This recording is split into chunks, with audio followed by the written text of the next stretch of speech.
This channel does not promote any violent, harmful, or illegal activities. All content provided by this channel is meant for an educational purpose only. Top quality और consistent performance के लिए सिर्फ silver pump नाम याद रखना। আজকে নজর থাকবে চাকরিহারাদের যে আজকে মিছিল সেদিকে, তার কারণ নতুন করে তারা পরীক্ষায় বসতে চান না, ঠিক এই দাবিকে সামনে রেখেই আজকে কিন্তু মিছিল, অর্ধনগ্ন মিছিলের ডাক চাকরিহারাদের। সকাল 11টায় শিয়ালদা স্টেশন চত্বরে জমায়েত, সেখান থেকে মিছিল যাবে নবান্নের উদ্দেশ্যে। মুখ্যমন্ত্রীর সঙ্গে সাক্ষাতের দাবি চাকরিহারাদের। চাকরিহারা শিক্ষকদের মিছিল ঠেকাতে মরিয়া পুলিশ। ঠিক আমরা এর আগের বারও দেখেছিলাম তারা যতবার মুখ্যমন্ত্রীর সঙ্গে দেখা করতে গিয়েছেন সেই মিছিল আটকানো হয়েছে। শিয়ালদা স্টেশন চত্বরে পুলিশের ছয় লাভ। সুজয়, আমাদের রিপোর্টারের কাছ থেকে জানবো এই মুহূর্তের ছবিটা ঠিক কি দেখা যাচ্ছে। সুজয়,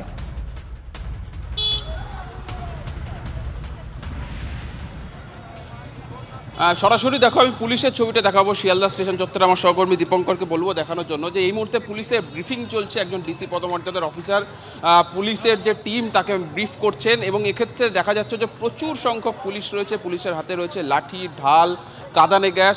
কিন্তু এক্ষেত্রে যেটা লালবাজারের নির্দেশ স্পষ্টতই বলা রয়েছে যে কোনোভাবে বল প্রয়োগ নয়, এবং যেহেতু নবান্ন অভিযানে ডাক দেওয়া হয়েছে, ধর্মতলা পর্যন্ত কোনো ব্যারিকেড আপাতত থাকছে না, কিন্তু থাকছে জলকামান। এনআরএস হাসপাতালের সামনে একটি জলকামান থাকছে এবং প্রচুর সংখ্যক পুলিশ থাকছে। তুমি দেখতে পাচ্ছ প্রত্যেক পুলিশ তাদের মাথায় হেলমেট রয়েছে, হাতে লাঠি রয়েছে, ঢাল রয়েছে, তার পাশাপাশি কাঁদানে গ্যাস নিয়ে তারা প্রস্তুত রয়েছে। অর্থাৎ বল প্রয়োগ না করে যদি কোনোরকমভাবে যারা শিক্ষকরা রয়েছেন, আন্দোলনরত শিক্ষক যারা মিছিলে আসবেন, তারা যদি পুলিশকে সঙ্গে বল প্রয়োগ করে, তারা যদি আইন অমান্য করার চেষ্টা করে, তাহলে লাঠি চার্জ না করে, বল প্রয়োগ না করেই তাদেরকে আটকানোর চেষ্টা করা হবে। এবং পুলিশও কিন্তু মরিয়া হয়ে সেই চেষ্টাই করছে যে যাতে যে কোনো মূল্যে এই যারা আন্দোলনে এসছেন বা আন্দোলনে যাচ্ছেন তাদেরকে আটকানো যায়।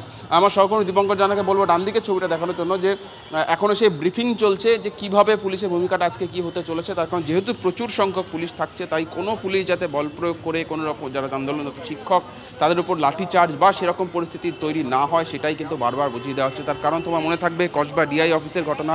সেখানে কসবা ডিআই অফিসে যখন তারা গিয়েছিল আন্দোলন করতে, সেখানে কিন্তু লাঠি চার্জ এবং লাথি চার্জের মতো ঘটনাও ঘটেছিল। সেই ঘটনার পুনরাবৃত্তি যাতে না হয় সেই জন্য লালবাজার সদা সতর্ক রয়েছে, খোদ পুলিশ কমিশনারের নির্দেশ রয়েছে, সেই মতোই রয়েছে। আপাতত একজন ডিসি পদমর্যাদার অফিসারকে আমরা দেখতে পাচ্ছি, কিন্তু জয়েন্ট সিপি র্যাঙ্কের অফিসারও থাকবেন, যারা যিনি এই গোটা মিছিলটা সেখানে পুলিশি যে বন্দোবস্ত, সেই পুলিশি বন্দোবস্ত একেবারে বুঝতে পারছি। সুজয়, তুমি নজর রাখো, আর 30 মিনিট মতো সময় রয়েছে, তারপরেই কিন্তু মিছিল শুরু হবে শিয়ালদা চত্বর থেকে।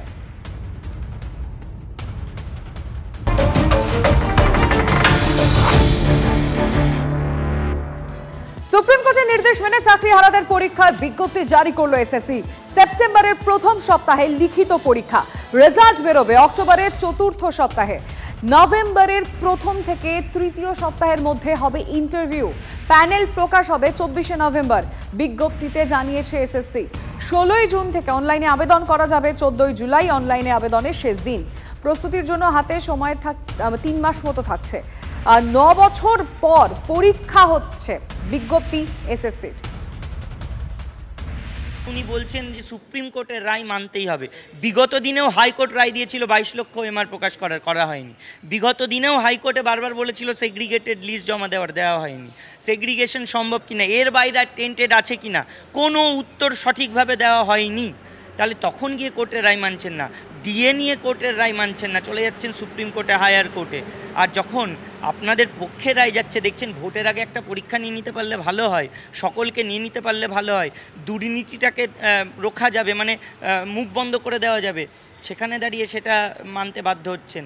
মানুন না, কোর্টের রায় কেন মানবেন না, সকলেই মানুক, কিন্তু যোগ্য যারা তাদেরকে পুনর্বহাল করতে হবে। এই প্রচেষ্টা যদি রাজ্য সরকারের না থাকে, তাহলে কিন্তু পশ্চিমবঙ্গে বৃহত্তর আন্দোলন হবে।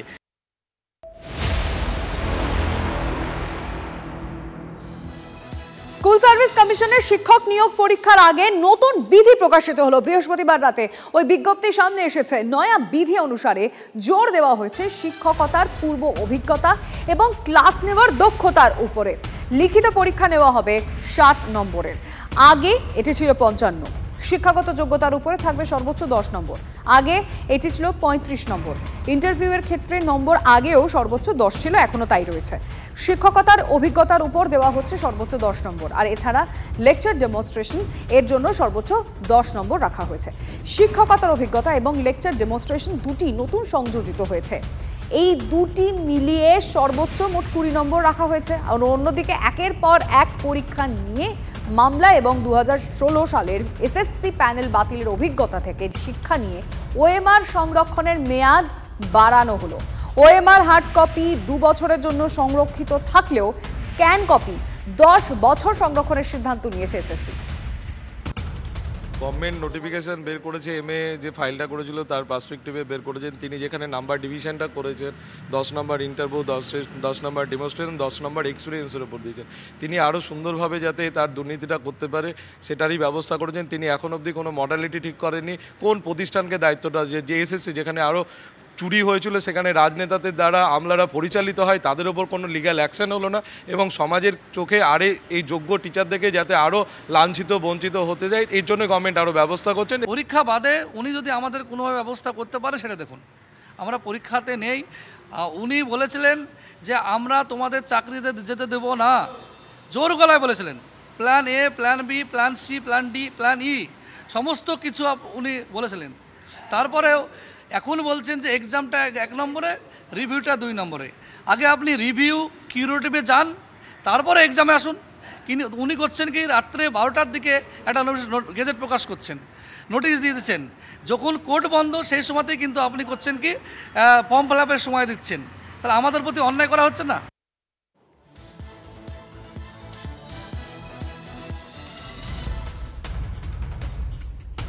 বঙ্গীয় শিক্ষক ও শিক্ষাকর্মী সংগঠনের সাধারণ সম্পাদক স্বপন মণ্ডল কি বলেছেন শুনব। Specifically not found to be tainted, তাদের কিছু কিছু ক্ষেত্রে সুবিধা হবে। তাদের অনেকটা কি বলা যায় যে ব্রিদিং স্পেস দেওয়া হয়েছে। একেবারে নতুন পরীক্ষার্থী যারা আছেন, চাকরি প্রার্থী, তাদের ক্ষেত্রেও কিছুটা অসুবিধা হয়ে গেল বলে মনে হচ্ছে আমাদের। কারণ একটা নিয়োগ প্রক্রিয়ায় যদি একটা সেকশনকে কিছু অ্যাডভান্টেজ পাইয়ে দেওয়া হয়, বিশেষ করে ইন্টারভিউতে বেশি নাম্বার রাখা বা ধরুন ক্লাস টিচিংয়েও যদি নাম্বার রাখা হয়, নতুন ইনক্লুশন করা হয়, তাহলে সেগুলোতেও কিন্তু একটা ম্যানিপুলেট করার জায়গা থেকে যাচ্ছে এবং সরকার ইচ্ছে করলে বা এসএসসি ইচ্ছে করলে সেখানে কাউকে বেশি নাম্বার কাউকে কম নাম্বার দিতে পারে। আমরা বুঝতে পারছি না যে সরকার আবার নতুন করে কোনো কিছু আইনি জটিলতাকে ইনভাইট করছে কিনা বা আইনি জটিলতা তৈরি করছে কিনা। আর এর প্রেক্ষিতে আইনজীবী ফিরদৌস আমিন কি বলেছেন, কি বললেন কেন্দ্রীয় শিক্ষা প্রতিমন্ত্রী সুকান্ত মজুমদার, আমরা শুনবো।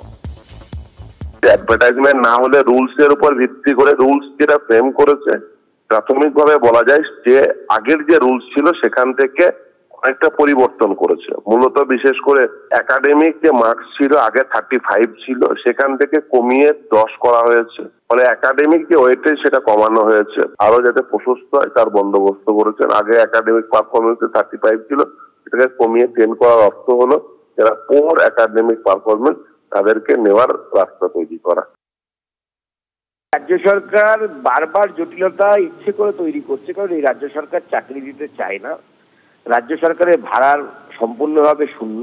রাজ্য সরকার ঘুরপথে ওই ডেমনস্ট্রেশনের নাম্বার এবং তার সাথে এই ভাইবার নাম্বার এগুলোকে বাড়িয়ে যোগ্যদের সাথে সাথে অযোগ্যদেরকেও চাকরি পাইয়ে দেওয়ার চেষ্টায় আছে। কারণ এই অযোগ্য যারা, তারা টাকা দিয়েছে ফেলো করি মাখো তেল, এই ফর্মুলায় তৃণমূল কংগ্রেসের, এবং এরাই হচ্ছে তৃণমূল কংগ্রেসের মালিক। চাকরিহারা অসুস্থ শিক্ষকের মৃত্যু, হৃদরোগে আক্রান্ত হয়ে মৃত্যু প্রবীণ কর্মকারের। মৃতের বাড়ি মুর্শিদাবাদের রঘুনাথগঞ্জের হরিদাসনগর পল্লীতে। জিয়াগঞ্জের আমাইপাড়া উদ্বাস্তু বিদ্যাপীঠের ইংরেজি বিভাগের শিক্ষক ছিলেন প্রবীণ। কিডনির অসুখে ভুগছিলেন প্রবীণ কর্মকার। চাকরি বাতিল হওয়ার প্রচণ্ড দুশ্চিন্তায় ছিলেন। মানসিক যন্ত্রণা সহ্য করতে না পেরে হৃদরোগে আক্রান্ত হয়ে মারা গিয়েছেন বলে দাবি চাকরিহারা আন্দোলনকারীদের। তিনি আমাদেরই একজন সহযোদ্ধা ছিলেন। অবশ্যই কিছু রোগে তিনি ভুগছিলেন, কিন্তু বিগত কয়েকদিন ধরে তিনি প্রচণ্ড দুশ্চিন্তায় ছিলেন। এবং যেহেতু এই প্যানেলটা ক্যান্সেল হয়েছে এবং দুর্নীতির কারণে চাকরিটা গেছে, তাই তিনি সেই মানসিক যন্ত্রণা সহ্য করতে পারেননি, স্ট্রোকে তিনি মারা গেছেন।